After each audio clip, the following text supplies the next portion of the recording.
All right, today we're going to build a toolkit for what is, I think, one of the most important skills you can have right now, critical thinking. It is your absolute best defense against the flood of information we're all swimming in every single day.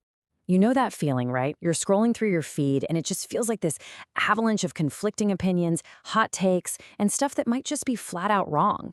It is a really noisy world. But what if you had a system, a way to cut right through all that noise? Well, that's exactly what critical thinking gives you. So, what is it really? At its core, critical thinking is the process of hitting pause. It's about analyzing arguments, spotting our own blind spots and biases, and then making better, more intelligent decisions. And look, it's not about being cynical or negative. It's about becoming a sharper, more thoughtful person. But before we can build this skill, we've got to recognize what gets in our way. You know, our own minds can lay some pretty clever traps for us. There's egocentrism, which is basically our default setting of seeing the world only through our own lens. And then there's its cousin, sociocentrism, where we just kind of go along with our group's beliefs without really thinking about it. And we've all fallen for wishful thinking, believing something's true just because we really, really want it to be. Just recognizing these mental roadblocks is a huge first step. And to get around them, we need to understand the basic building blocks of any attempt to persuade us. Okay, so let's dive right into that. To see through all these roadblocks, we first need to get what the structure of communication is, especially when it's trying to persuade you. Let's start with the absolute foundation of our whole toolkit, breaking down what an argument actually is. And no, I do not mean a shouting match. In the world of critical thinking, an argument isn't a fight. It's much simpler. It's just a claim that is defended with reasons. That's it. It's an attempt to persuade you by giving you some kind of logical backup. And every single argument is built from two key parts. You've got the premise, that's the why. It's the evidence, the reason being offered. And then you've got the conclusion, that's the what. It's the main point the person wants you to walk away with. Let's take this classic example. The premise, all humans are mortal, is our reason. It's the evidence. And it's used to prove the conclusion, therefore Socrates is mortal. See how that works? The first statement provides the logical support for the second one. That's an argument in its simplest, most perfect form. But here's where it gets interesting. Arguments aren't all built the same. They try to prove their points in two totally different ways. And this brings us to a really crucial distinction in our toolkit, the difference between deductive and inductive arguments. Seriously, knowing which one you're dealing with changes everything. Okay, here is the core difference. A deductive argument is going for absolute 100% proof.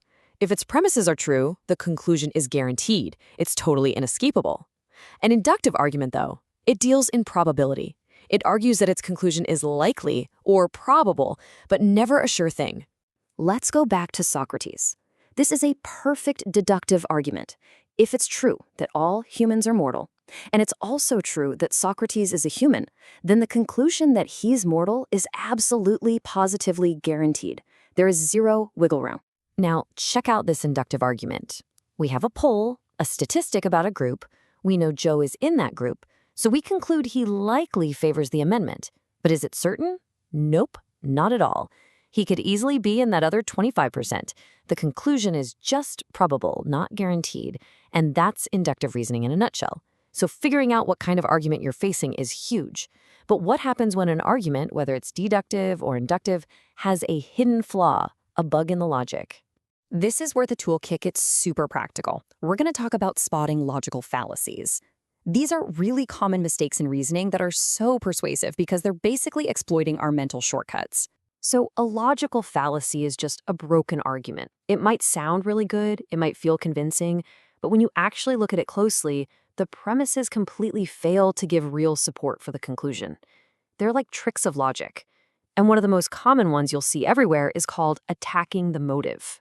You have heard arguments just like this a million times before. And at first glance, it feels pretty persuasive, doesn't it? It immediately makes you doubt the professor's credibility. But let's ask the critical question here. Does his personal interest in the topic automatically mean that his reasons are bad? Does it make his logic wrong? And there's the fallacy. The professor's motives have nothing to do with whether his argument is logically sound or not. The argument has to stand or fall on its own merits, not on who's saying it. Okay, here's another sneaky one. This one doesn't attack the person, it plays tricks with words. It's called equivocation. Now, this one sounds silly, and it is, but notice how it's built to look like a real argument. You've got a premise, another premise, and a conclusion. It has the right shape. So where does the logic actually fall apart? What's the trick? The whole thing only appears to work because the word grass is used in two totally different ways. First as slang for a drug, then as a word for the stuff on your lawn. By sneakily shifting the meaning of a key word mid-argument, the whole logical structure just collapses. So, using these tools, understanding arguments, knowing their type, spotting these fallacies, it's about so much more than just winning debates online. The real goal here is way bigger. It's about achieving a kind of intellectual freedom. When you apply these tools, you can start to question your own unexamined beliefs, the biases you've just picked up along the way. It's about leading what philosophers have called an examined life. So I'll just leave you with this challenge. Now that you have this toolkit, what's one belief you hold? It could be big, it could be small, that you're now willing to put under the microscope and really examine. The choice is all yours.